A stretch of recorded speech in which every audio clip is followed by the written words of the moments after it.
Mike. Yeah. Hey, how are ya? This is fucking terrifying.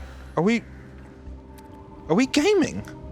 Well, you're gaming. I'm just watching you through my fingers because that's kind of how I handle this kind of stuff. And this is a scary fucking game. This is everything I've ever dreamed of. I'm getting to play a video game with Mike Flanagan.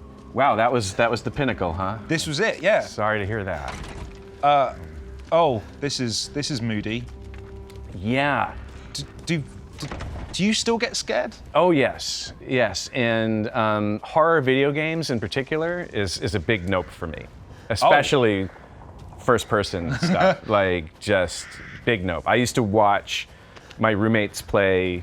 I think it was Resident Evil 2 when I was in college, and we would watch it like a movie, and we'd hide. But ever since I was a kid, I've always watched scary stuff through my fingers. I get very uncomfortable with it. So I was going to ask you that because I remember, and I'm paraphrasing, but Tom Hardy said that the reason why he has an affinity for playing scary characters, like why he's good at it, is because he's afraid. Yeah. He's always afraid, so he's able to portray that. Is that the case for you? Like, is it because you have fear or you know what scares you that you're able to scare audiences? Does that play into that?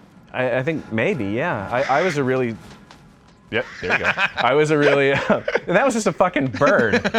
I was a really scared kid. I was scared of everything. I was scared of my own shadow. I used to like hide behind the couch. The first thing that gave me nightmares, I remember it, was an episode of Fraggle Rock. Like, scared the shit out of me. They had a thing called the Terrible Tunnel where all the ghosts of Fraggles were trapped forever. Yeah. It was really upsetting.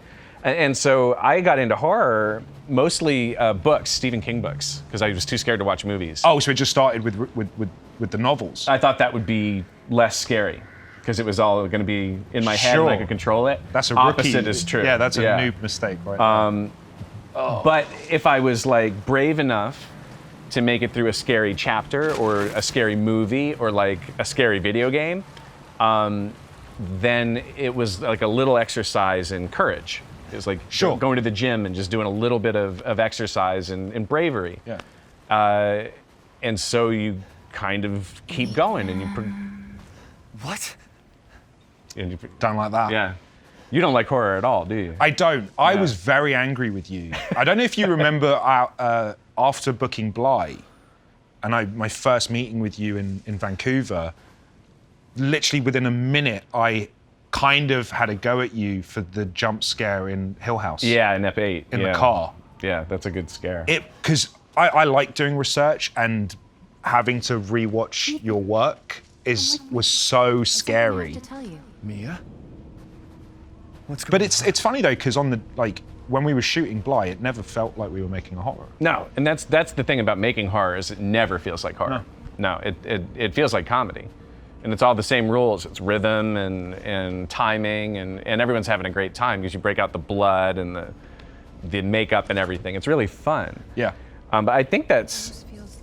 I'm sorry for you that you were uncomfortable starting Bly, but... Even the scripts, I remember sitting there reading the scripts, and I put the lights on. I remember having to put the lights on in the apartment. It's an overactive imagination, I guess. Yeah.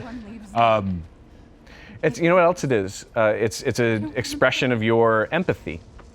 Because when you get scared watching someone else in a scary situation, it's because you've put yourself into their shoes. Which is handy if you're an actor. Very handy if you're an actor. And I think handy just to be a human. But yeah, that's the beautiful thing about horror. It lets us be brave in a very controlled way, and the more we expose ourselves to it, the more courage we kind of grow. Yeah. And the more we get used to worrying for other people and their safety and being able to see through their eyes. So I think horror has a really beautiful benefit to the world. It's also just really fucking fun. Sure. Like it's fun to be scared. Do you... Jesus. Yeah, this is intense. I feel like I'm already a bit lost, but when you've done, with regards to horror, like TV and film. Yeah.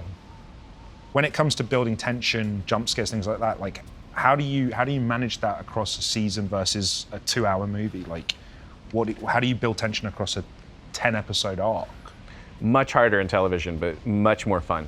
I prefer television that way, because a movie, you're just kind of getting going with that tension, and then it dissipates. And the jump scare, I hate jump scares. I hate them Oh, really? to this day. They're cheap shots, you know? Yeah. And they evaporate tension. More often than anything, people laugh What's going on? when Because they're it just startled. breaks. Yeah, it 'cause just they're breaks that pent whole up thing and up. then, And that takes all that beautiful atmosphere and tension you've built, and it completely lets the air out of the balloon, and everybody's too busy laughing to be scared. See, this would wreck me. I'm like, video games for me, like, having to, there's a passive experience, which is when you're watching a TV show or a film. Yeah. It's happening whether you like it or not. Yeah, you're on a ride. You're on a ride. Yeah. This is forcing you to turn the corner you don't want to turn. And Yep. and and that's the anticipation of it is always worse. oh But, God, this is creepy. Yeah, this is great. But yeah, it's I think for long form, it's really tough to build enough scares in, because you are deflating tension as you go. That's unfortunate. And with the movie, it's so often it's just about a scare every 5 minutes or 10 minutes. It becomes really kind of metered out. But I think for me, what I love about it is having time to spend with characters and atmosphere. I want that You over care scares about every them time. more, right? And Yeah. yeah, you're more invested. Yeah, if you care about people, the scares land. Otherwise, it's just you're walking up behind people and banging things behind their Sure. head and startling them, and that's fun. But Am I right? Did I imagine this? Is your favorite movie Jaws? Was that your favorite horror movie? Did I get that yeah, right? that's right. Nailed it. Yep. How old were you when you first saw Jaws? Oh, I was a kid, and I've probably seen that movie 200 times in my life. Like, I learned to appreciate filmmaking just watching that movie over and over again as a Yeah. kid, and realizing, like, oh my God, these shots are really well composed, and they cut together in a really specific way. It was your first awareness of the filmmaking process. Yeah, I thought I knew that movie like the back of my hand, but I'd only ever seen it on VHS. Oh. 4x3. Yeah, cropped, yeah, and yes. You hadn't I seen the full finally frame. saw it letterboxed, where they had restored the whole picture, and I felt like I was seeing the movie for the first time. But I learned a lot about movies from that.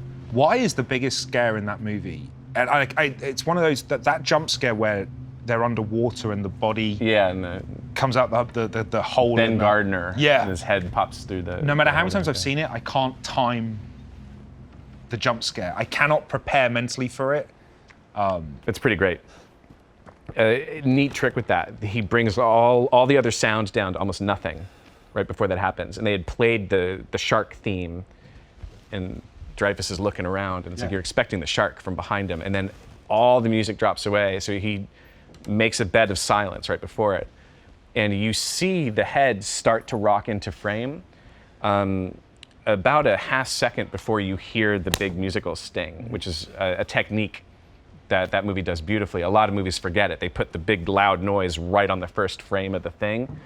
But if you let the visual hit your brain, And then there's that delay. and as you react, you get hit with the audio a split second later, it's incredibly effective. Huh. But yeah. Would you ever take your talents to the video game world? I would love to. I would absolutely love I to. don't see. That's what I don't like. I have Having to go around I the have corner. to pan this camera Yeah.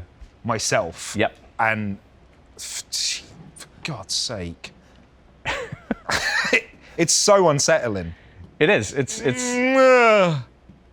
forcing you to participate in it is amazing, and it's fun to watch for me. Like I'm enjoying watching you as this is how I watched- terrified man-child. Well, trying this is to how play I this watch game. all your work. Like, this is how I Mm-hmm. do research. It's that. I pick a frame off the TV so whenever you've got stuff going on there. So it looks like I'm in that direction. Mm-hmm. But you can I'm, look off. I'm cheating. Yeah.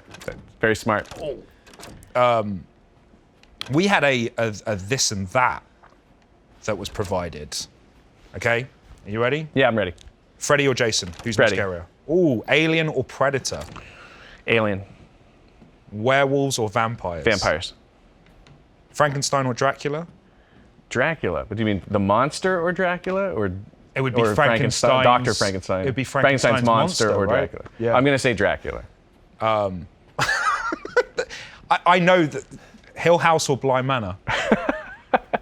Oh man, that's unfair. That's That is brutally unfair. unfair. That's like yeah. asking you to pick just your favorite Sophie's child. choiced me. I'm gonna say for me, Hill House. Yeah. Same. Yeah. Yeah. Well, I obviously have affection for both. Yeah. But Hill House, I think because I was a bit more disconnected because I wasn't part of that one. Yeah. It broke me, and it was phenomenal. But I also have so much affection for Bly because of the Miles and Flora, like they're wonderful. Emily and Ben. Yeah. No, I love both of the shows for different reasons. Hill House is always going to be really special to me. Yeah. But Bly, Bly is where I met you, and now we're just working together all the time, We are. which is such a delightful thing. And we have something very, very, very special coming at some point, which we can't talk about right now, but Midnight Mass. Yes. Yeah, we don't want to spoil that, but that was an amazing, amazing thing. It's my favorite. If you were to ask me these questions a year from now, it's like, that's my favorite thing I've gotten to work on. Yeah. And you're fucking great on that show, so it's gonna be really cool. Mike. Yeah, we that show as well was like we filmed during the pandemic. Yeah, like, we were one of the first. We were among the very first shows in the world to go up during the pandemic. Yeah. Yeah. And that was terrifying. That was It was uncharted territory. yeah. The protocols were brand new. We were kind of the test case, and we made it through the whole experience. We never shut down one day. No. It became 83 days of shooting. we were the guinea pigs. Yeah. Here we go. All right, I'm gonna do this.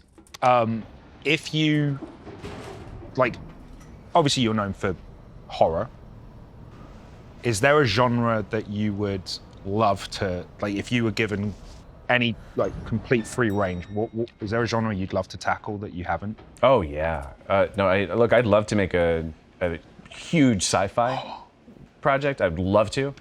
Without horror elements? Without you horror wouldn't elements, go alien with proper sci-fi. Oh, I've always wanted to do a family film. My kids can't see any single thing I've ever done. yeah. I would love to do something my kids could watch. And I've always really wanted to do a Western.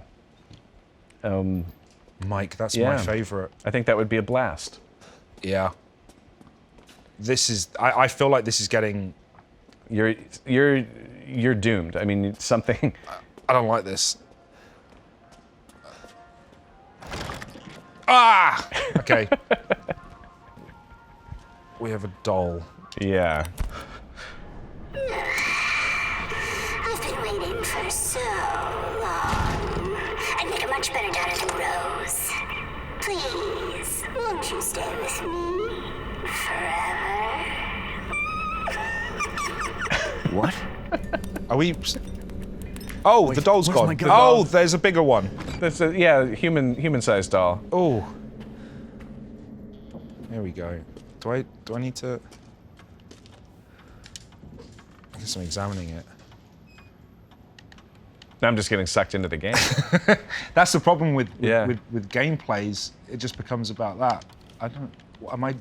Why do I feel like this is going to spring up in a second? I don't know what I'm doing here.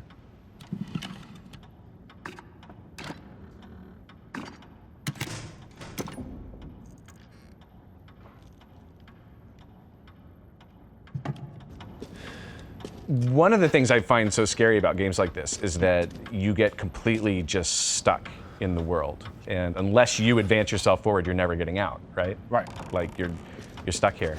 And I think I'm wondering what it is about your life right now that's made you dream this. And I think it's because you're fully trapped now in my world. Like you are stuck in the Intrepid universe because for someone who hates horror shows, you're just going to be cast in them again and again and again, and there's really no escape for you at this point. That's one way to look at it. Yeah. I think it's probably time now for you to wake up. Wake up. Rahul, wake up. Wake up.